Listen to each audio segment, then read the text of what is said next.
Most of the guys on the show had been out of the UFC for like 12 months, 9 months, it's maybe 18 months. And they asked me, and I was like looking around, I was like 8 years, like it's been a long time.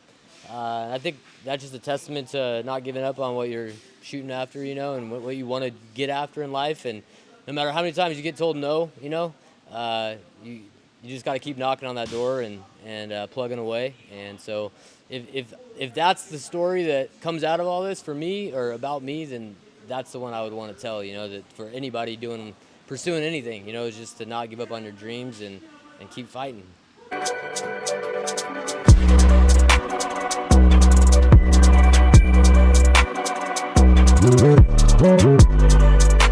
Michael Hernandez here of MLH Media, and we are here today at the pit in San Luis Obispo with the man Cody, the Renegade Gibson. How you doing today, my man? Doing good. Just got wrapped up training, so tired. Yeah, you've been getting after it, man. 2023 was a huge year for you. Can you walk us through the whole experience from the Ultimate Fighter all the way down to UFC 292? It was quite the wild ride for Mr. Cody Gibson this year. Yeah, I think if you'd have asked me in 2022, I'm 35 years old at the time or whatever, and trying to find big fights, but just kind of not sure if I'd ever get another opportunity in the UFC. So was just trying to fight the best guys I could fight, And then if you'd have told me I was going to be on the Ultimate Fighter, I would have told you were a liar because I was 35 years old. And then it went the way it went, and then had a crazy fight in the finale, and now we're here training for the next one. So it's been a wild 18 months for sure. I know you're happy to be back home with your girls and with your wife over here in the Central Coast area with your students, but is there anything you miss about that TUF household? I mean, you gain all the goodies getting for you by the people working there. They're taking care of you in some sort of senses. So was there anything you kind of miss being over there at the TUF household and being around the guys?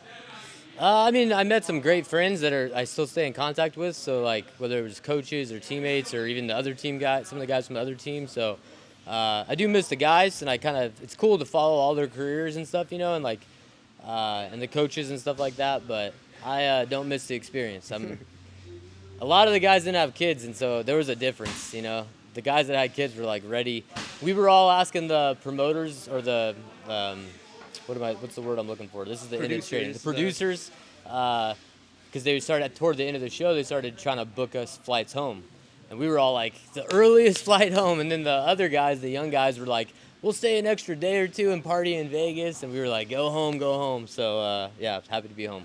And that kind of, I feel, made a big difference in the later part of the season. Obviously, you getting that huge win against Rico and then elevating you to getting that matchup at UFC 292 against Brad Katona. One of the fights of the year, if I had to say so myself, man. You guys placed top 5 in the bantamweights for all-time strike landed, I believe. It was a fight of the night over there at UFC 292 on a pretty killer card. What was your whole reaction to everything, seeing all your people from back home being like, this dude belongs in the UFC, seeing fighters say that as well? What was your whole reaction to the aftermath, the fight week? Give us the whole breakdown, man.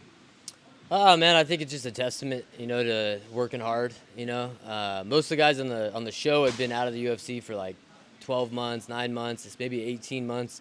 And they asked me, and I was like looking around, I was like 8 years, like it's been a long time.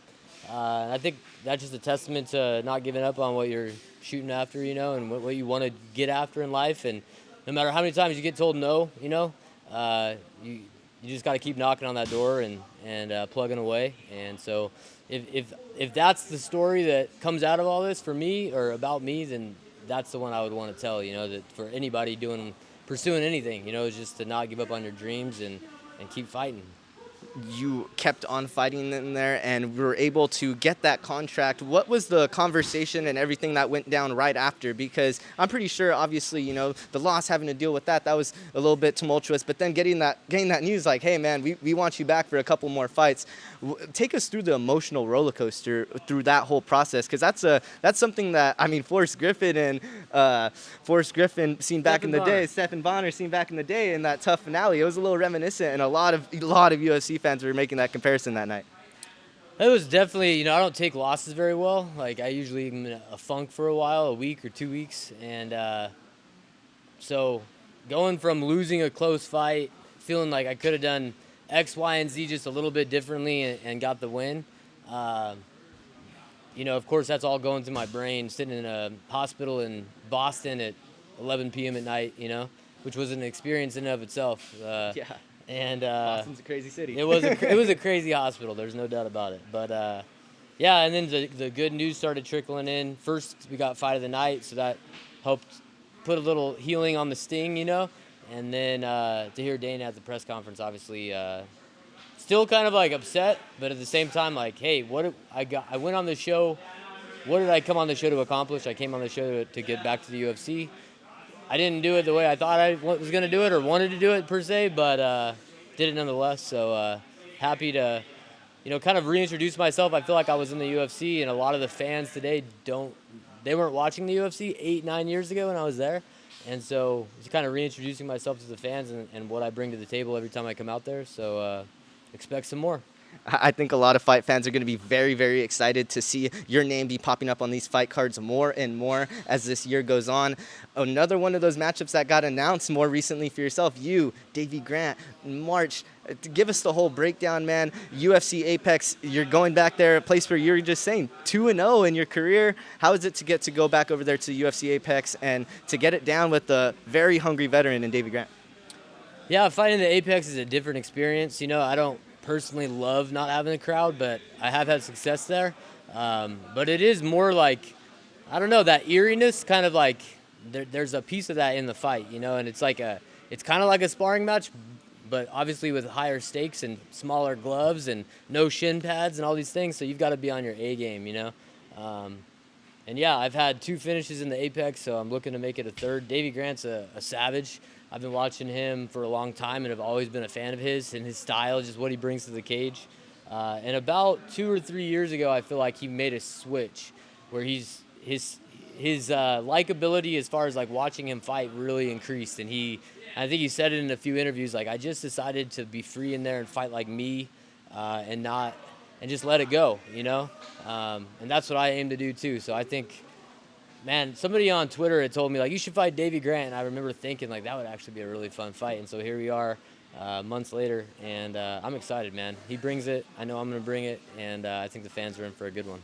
Those UFC matchmakers, I swear, they're always reading those Twitter comments. They're always reading those Instagram comments, because I seen a couple of people making that matchup, and I was like, hey, that would be a pretty good match. It's pretty crazy now that you've seen it as well, being the man, being involved in the matchup, and now it all culminating, and you guys getting to break down those 4-ounce gloves on March 23rd, man.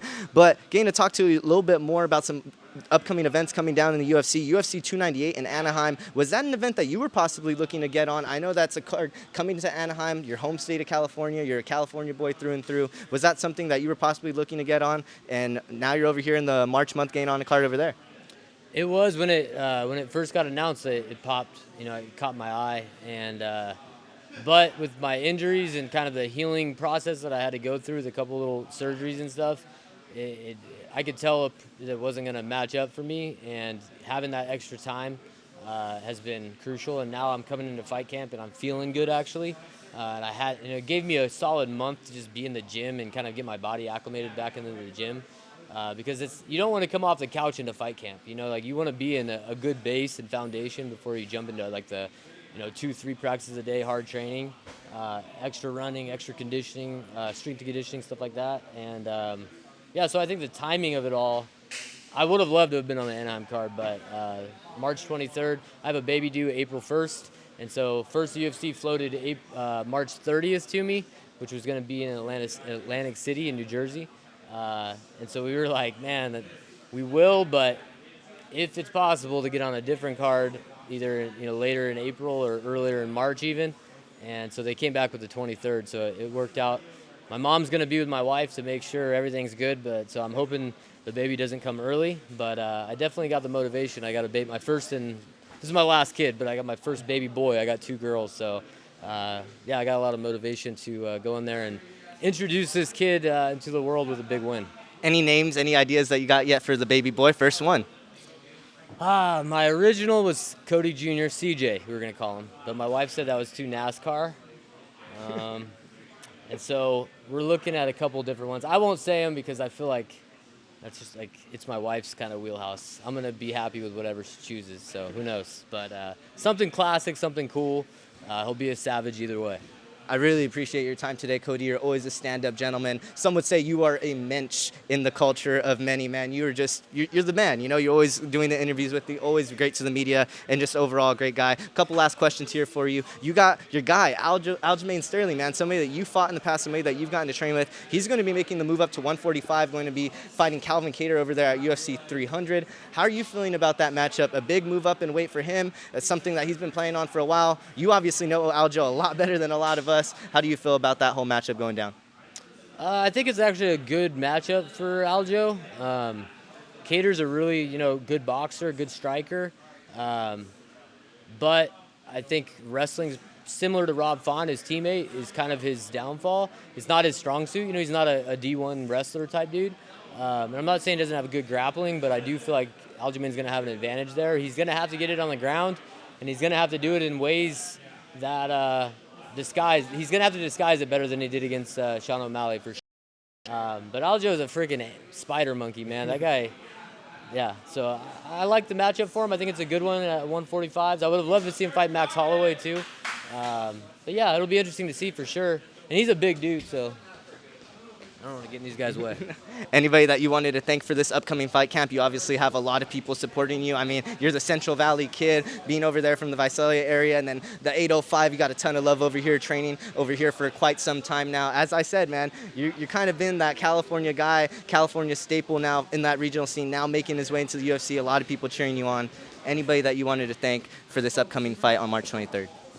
Always my teammates and my coaches, and I'd be remiss if I didn't say my wife, who, I'm still working and trying to manage all of this with kind of two jobs, essentially 3 jobs if you count being a husband and father. So my wife, who's 5-6 months pregnant now, really steps up to allow me to do it. And so yeah, she's the all-star in our family. So I always try to shine light in that direction because it's the truth. I couldn't do it without her.